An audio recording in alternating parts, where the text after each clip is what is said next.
Should everyone be having protein powder? Yes, because a lot of people are not meeting their recommended protein targets. So if I'm in the grocery store, how do I know what to look for? Like what is the right thing, because there are like too many options nowadays. People are always like, which is the best food, which is the best nut. So always keep in mind, it's always contextual. Compared to what? And we had one thing in common, and it was that we had no vitamin D. 90% of the Indians are deficient in that, and vitamin D is responsible for around functioning of 150 genes in our body.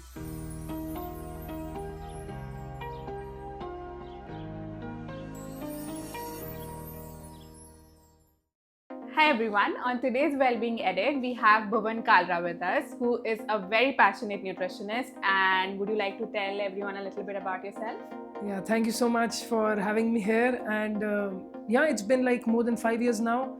And from diabetes to a lot of lifestyle disorders to obesity to even some eating disorders like binge eating. That's my forte, a little bit there. Again, I'm really happy to have you here, and I have some questions which have been on my mind for a while, and I thought it's the best time to ask you that. First of all, should everyone be having protein powder? So my answer would be yes and no. Like everything in nutrition is pretty contextual. So yes, because a lot of people are not meeting their recommended protein targets, which is like mere of 0.8 gram per kg of body weight. So that's where a high quality protein supplement comes in. So no, because a lot of people are overestimating their protein intake. Like they say that we are eating dal and we are eating quinoa and stuff like that. But a katori of dal is not more than 5 grams of protein. And even a normal average female, say for your weight and height, will be needing around minimum 60 grams of protein.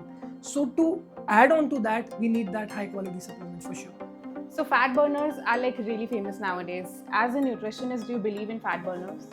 See, the fat burner itself is a misnomer, I'll say, because the what we see in the market, fat burners being sold as a miraculous approach towards fat loss. That doesn't work, and that's the problem in itself. That people expect miraculous results without getting the basics right first.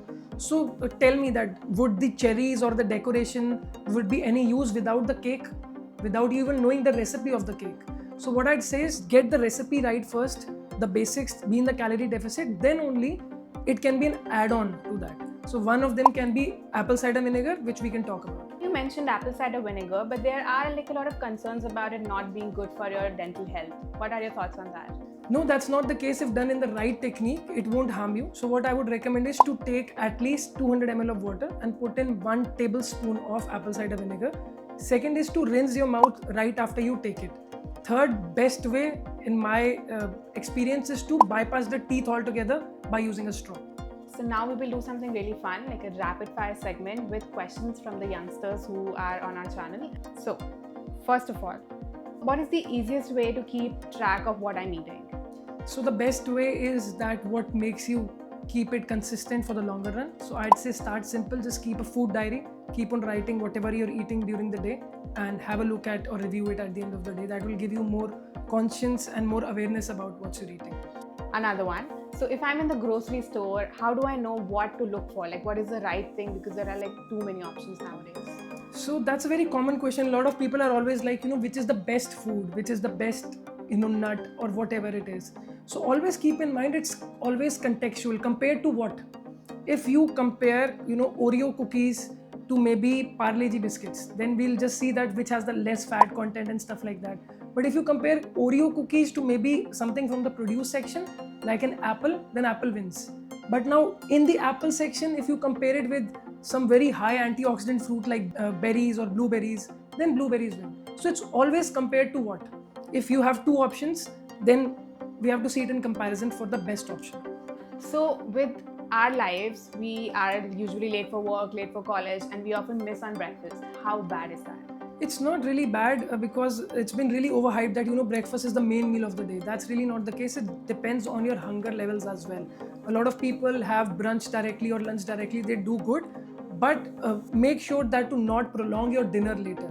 So they are like waking up later in the day, then skipping their breakfast, then eating later in the night. That's something that I won't recommend.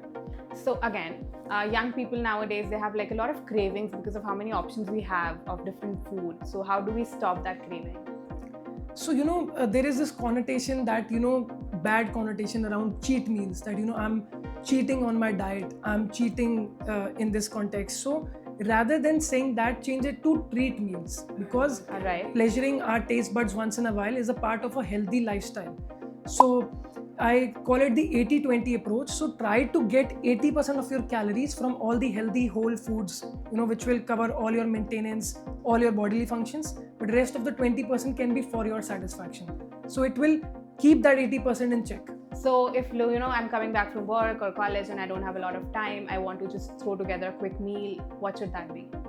There are many of them. My usual favorite is an oatmeal. It's a classic, and you can just take a few oats and add some milk, add a mashed banana on top, and the possibilities are actually endless. If you want to add apple to it, it will give a different flavor. If you like chocolate, then you can add some cocoa powder, and it can be just put into the microwave for 2 minutes and done. I just wanted to have like a conversation, something a little personal. So me and my friends, we got our blood test done, and it was like a good amount of people, and we had one thing in common, and it was that we had no vitamin D. And when I say no, I mean like genuinely, we had no vitamin D. It was like single digits. So why do you think that is happening with this generation?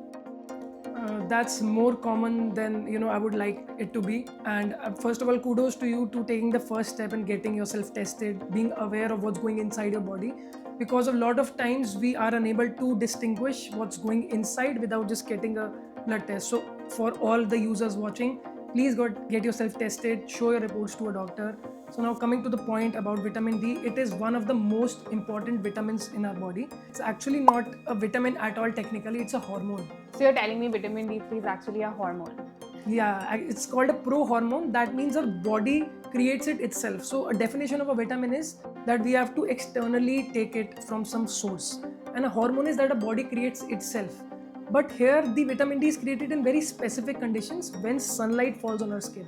So when our skin is exposed to sunlight, it creates it into vitamin D, and that is helping in myriad of functions. Can you tell me like what are the benefits, like the overall benefits of vitamin D3? One of the studies that I was recently reading, that 90% of the Indians are deficient in that, and vitamin D is responsible for around functioning of 150 genes in our body. So the genes can be there, but they will not be expressed in the proper way. It is called epigenetics. That means that it has to be in a certain condition to be turned on. So you may have a gene that will prevent you from having diabetes. You have a very robust immune system, but if it is not turned on, it will not express itself. That's why people with vitamin D deficiency has a lot of common illnesses. They get sick often, they have body pains. You know what, you're right, because what we observed was that all of us had different symptoms. Like I had body pains. One of my friends, he had like really high blood sugar levels and he's like only 24. Another one was having like headaches and difficulty concentrating, and it was just so shocking to know that it's all connected to one vitamin. Before I even start with working with someone, I usually, like if they are going through any of these symptoms, I make sure to get them checked, because it's like the foundation. So if you are building a house and if the foundation is not strong, no matter how beautiful the house is, you're putting Italian marbles, you're putting chandeliers, it won't do anything because the foundation is very shaky. So even with hair, even if you are working out amazingly, you are having a great diet, but the vitamin levels are not proper, you will not have good results. So even the treatment advice that we got from the doctors, it was all different. Some were asked to take injections, some were asked to take shots. So like how do you decide like what we should take and how we should maintain it later on? So it actually depends on the levels. As you were mentioning, if it's in the single digits, then the best way to absorb it rapidly in the body is to have intramuscular injections, definitely. But second best is that you said the nano shots or the tablets, 60K per week are usually prescribed. So the dosage, I think you should get in touch with your own dietitian or the doctor for that, specifics as per your report. But generally speaking, it's a course for 3 months if it's in single digits, or 2 months if it's beyond. But it can be a very cheap and effective solution to fix this rather than facing the consequences unnecessarily. Very important. So like, after we have replenished our levels with whatever treatment, how do we make sure that it's maintained? Like I don't want a huge dip again. Fantastic question. A lot of people think that vitamin D is concentrated in eggs or non-veg foods, but when you'll find the actual levels, they're very minuscule. And in the modern day and age, why we are seeing so much deficiencies, because we are indoors 90% of the time, 99% of the time. Even while we are recording this, the sun is shining outside. Earlier people used to be farming all day long. They used to be walking all day long, but the whole scenario has been changed. And a lot of people are like against supplements, that we want it the natural way. We are not doing anything in the natural way, so at least make sure to do this most important thing. So supplements are most important. And a lot of things that I've seen day in and day out doctors miss out on is that they give the supplement for 3 months, go home, people take the regimen and they stop.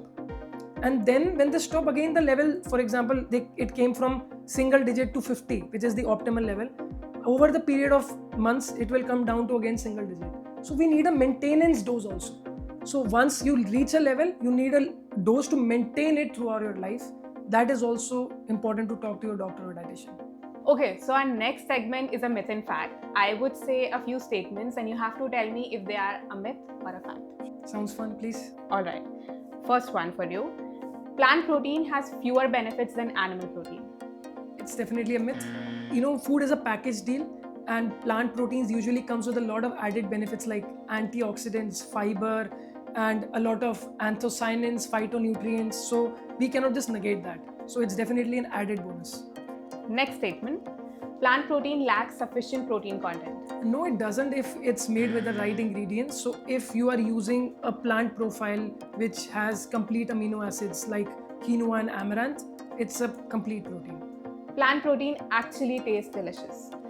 I think the new range of Wellbeing Nutrition's protein is definitely changing that. I've had a pretty bad experience with plant protein in the past. They used to seem chalky, but this time it was super smooth and silky, and I can't have it enough. Thank you, Bhuvan, for coming to the Wellbeing Edit. We are very, very grateful to have you here, and I'm sure our audience is taking back a lot of knowledge which is very useful to them, and we hope to have you soon back again. Absolutely. You're most welcome. Pleasure is all mine.